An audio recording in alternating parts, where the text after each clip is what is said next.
안녕하세요. 말씀 묵상의 이광재 목사입니다. 추석 연휴가 잘 마무리되었는지요? 이제 다시 일상생활이 시작되었습니다.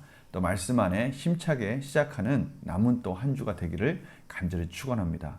저번 시간에 하나님께서는 예수 그리스도께서 바로 그 공동체를 세워가기 위해서, 하나님 나라를 세워가기 위해서 어떠한 헌신을 하셨는지, 즉 그 할례자의 추종자가 되셔서 이스라엘을 구원하시고 또한 그 구원의 완성을 통해서 이방인들까지 구원하셨다라는 것을 저희들이 같이 나누었습니다. 오늘은 사도 바울 자신이 이방인의 사도와 제사장으로서 쓰임을 받았고 하나님께서 자신의 사역 가운데 동행하셨다라는 것을 통해서 자신도 예수 그리스도가 가셨던 그 길을 따라갔다라는 것을 확인하고 있습니다. 저희들도 오늘 말씀을 묵상하며 예수 그리스도께서 가셨던 그 길, 또 사도 바울이 갔던 그 길을 따라가는 또 하나님 복된 자녀의 삶, 또 그런 삶을 결단하는 그런 시간이 되기를 간절히 소망합니다. 제가 기도하고 시작하겠습니다. 하나님 감사합니다. 오늘도 하나님의 말씀 안에서 하나님이 원하시는 뜻을 따라가기를 원합니다. 성령님 조명하여 주시고 결단하게 하여 주셔서 세상에서 가장 가치 있는 복된 삶이 되게 하여 주시옵소서. 감사드리며 예수님의 이름으로 기도드립니다. 아멘. 제가 오늘 말씀 로마서 15장 14절에서 21절 말씀을 봉독해 드리도록 하겠습니다. 내 형제들아 너희가 스스로 선함이 가득하고 모든 지식이 차서 능히 서로 권하는 자임을 나도 확신하노라. 그러나 내가 너희로 다시 생각나게 하려고 하나님께서 내게 주신 은혜로 말미암아 더욱 담대히 대략 너희에게 썼노니 이 은혜는 곧 나로 이방인을 위하여 그리스도 예수의 일꾼이 되어 하나님의 복음의 제사장 직분을 하게 하사 이방인을 제물로 드리는 것이 성령 안에서 거룩하게 되어 받으실 만하게 하려 하심이라. 그러므로 내가 그리스도 예수 안에서 하나님의 일에 대하여 자랑하는 것이 있거니와 그리스도께서 이방인들을 순종하게 하기 위하여 나를 통하여 역사하신 것 외에는 내가 감히 말하지 아니하노라. 그 일은 말과 행위로 표적과 기사의 능력으로 성령의 능력으로 이루어졌으며 그리하여 내가 예루살렘으로부터 두루 행하여 일루리곤까지 그리스도의 복음을 편만하게 전하였노라. 또 내가 그리스도의 이름을 부르는 곳에는 복음을 전하지 않기를 힘썼노니 이는 남의 터 위에 건축하지 아니하려 함이라. 기록된 바 주의 소식을 받지 못한 자들이 볼 것이요 듣지 못한 자들이 깨달으라 함과 같으니라. 아멘. 오늘 말씀도 크게 세 파트로 나눌 수 있을 것 같습니다. 첫 번째는 사도 바울이 로마인들에게 이 로마서를 쓰게 된 이유, 그것은 그들이 지금 하고 있는 하나님의 선한 일들, 또 하나님의 말씀에 따라 순종하는 일들이 더욱더 새로워지도록, 더욱더 기억되어지도록 이 로마서를 통해서 다시 교훈한다라고 그렇게 말씀하고 있습니다. 또한 자신이 하고 있는 이러한 사역들, 이러한 것들은 하나님께서 자신을 부르신 목적, 이방인의 제사장으로서 또 이방인의 사도로서 부르신 그 목적을 따라서 하는 것이면서 이러한 일들을 통해서 하나님의 제사장으로서 흠없는 제물로서 이방인을 하나님께 드리기 원한다라고 말씀하고 있습니다. 참으로 흠없는 제물이라는 것은 하나님의 말씀을 온전히 순종하도록 하나님의 말씀에 따라서 온전히 순종하는 열매를 맺게 하도록 그렇게 최선을 다해서 이끄는 것이 자신의 복된 사역이다라는 것을 말씀하고 있고요. 또한 자신의 그러한 사역이 잘 완성되도록 하나님께서 전하는 것과 또 여러 가지 기사와 표적과 성령의 능력으로 동행하여 주셨고 자신이 이러한 일들로 통해서 더욱더 능력 있는 사역이 되도록 하나님께서 함께해 주셨다라는 것을 또 간증하고 있습니다. 사도 바울에게 있어서는 또 하나의 분명한 기준이 있었는데요. 그것은 복음이 이미 전해진 곳은 자신이 굳이 안 가도 된다는 것을 알고 있었기에 복음이 전해지지 않은 곳을 따라서 자신은 이방인의 사도로 쓰임을 받기를 원했다라고 그는 고백하고 있습니다.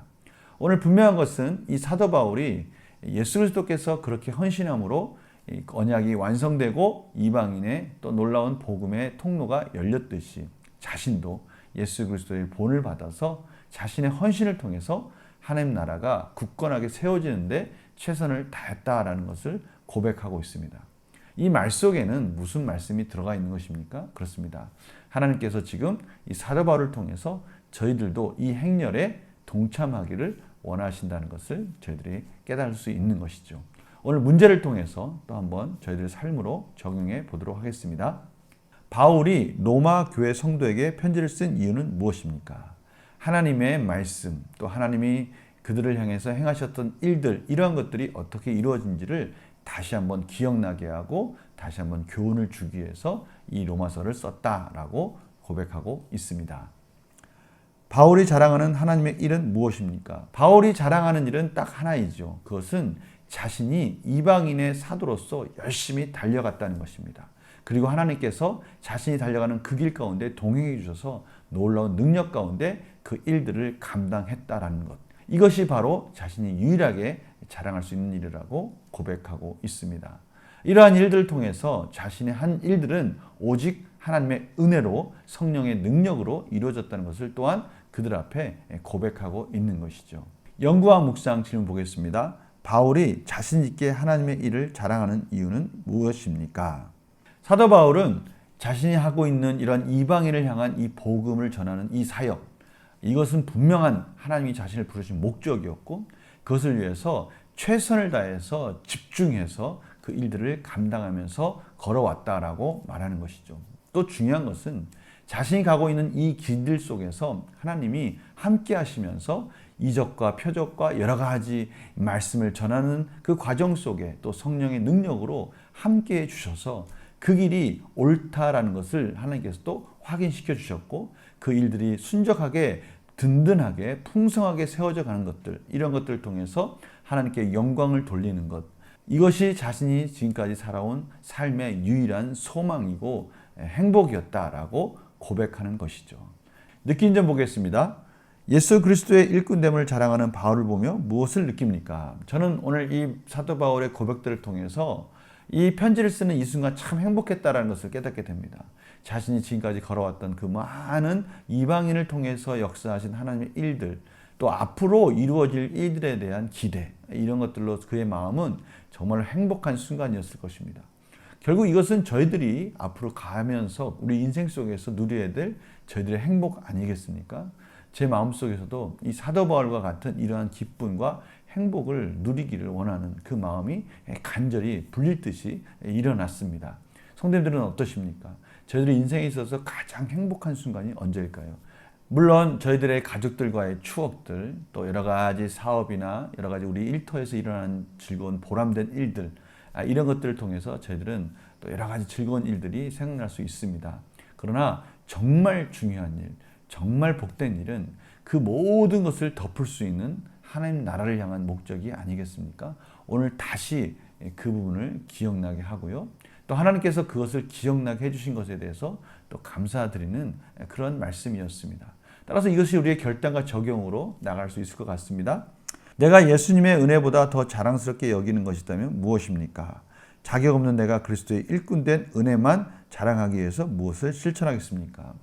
결국 오늘 말씀의 포커스는 우리 삶에서 일어나는 여러 가지 즐거운 일들, 보람된 일들, 그것들을 그냥 무시하거나 덮자는 것이 아니라 그 모든 것을 또 아우를 수 있는 가장 큰 우리의 인생의 큰 그림들을 잊지 말아야 될 것을 다시 한번 말씀해 주시는 것이죠. 그것은 하나님 나라를 향한 저희들의 삶의 목적인 것이죠. 하나님이 저들에게 은혜를 주시고 이렇게 살아갈 수 있는 우리 가족들과 우리의 삶의 터전순을 허락해 주신 것은 하나님의 나라를 위해서 하나님의 복된 사역을 주신 은혜 아니겠습니까? 바로 그 부분을 다시 한번 기억하자는 것입니다. 그러한 사역들 속에서, 그러한 하나님 나라의 그림 속에서 하나님이 저희들에게 늘 동행해 주셨어요. 힘들고 어려울 때마다, 기도할 때마다 하나님은 기적을 주셨고 성령의 능력을 주셨고 하나님의 위로를 주셨습니다. 바로 저희들에게 다시 한번 그것을 경험하였으면 하는 하나님의 간절한 마음인 것이죠. 여러 가지 과정들이 있습니다. 그러나 그 과정들 속에서 저희들이 간절히 기도할 수 있는 것은 저희들의 삶의 목적이 하나님을 향해 있기 때문에 저희들이 간절히 기도할 수 있는 거 아니겠습니까? 저희들이 바로 그러한 능력들을 다시 회복하기를 원합니다. 하나님, 하나님 나라를 위해서 열심히 달려가겠습니다. 하나님, 하나님의 복된 하나님의 아름다운 공동체를 위해서 열심히 헌신하겠습니다. 하나님 능력을 주시고 은혜를 주시고 맡은 자리에서 모든 일들을 잘 감당할 수 있는 그러한 하나님 놀라우신 기적과 표적으로 인도하여 주시옵소서. 이것이 우리의 기도 제목 아니겠습니까? 바로 오늘 그 포커스를 다시 맞춰가며 오늘 말씀 가운데 복된 삶이 되기를 간절히 축원합니다. 제가 기도하고 마치겠습니다. 하나님, 저희들 삶 속에서 여러 가지 바쁜 일정 속에서 우리의 목적이 무엇인지, 우리에게 은혜를 주신 하나님의 그러한 사랑의 그 이유가 무엇인지를 다시 한번 깨닫게 하여 주시고, 하나님의 질서 가운데 하나님이 기뻐하신 삶으로 다시 맞춰갈 수 있는 저희들의 복된 인생이 될 수 있도록 인도하여 주시옵소서. 감사드리며 예수님의 이름으로 기도드립니다. 아멘. 저희들 늘 부족하지만 하나님께서 부족하고 연약한 부분을 늘 채워주시는 은혜를 허락해 주십니다. 하나님 나라를 위해서 또 하나님 기뻐하시는 삶을 위해서 오늘 하루도 열심히 우리의 초점을 잃지 않고 달려가는 복된 하루가 되기를 간절히 축원합니다. 내일 또 뵙겠습니다. 안녕히 계세요.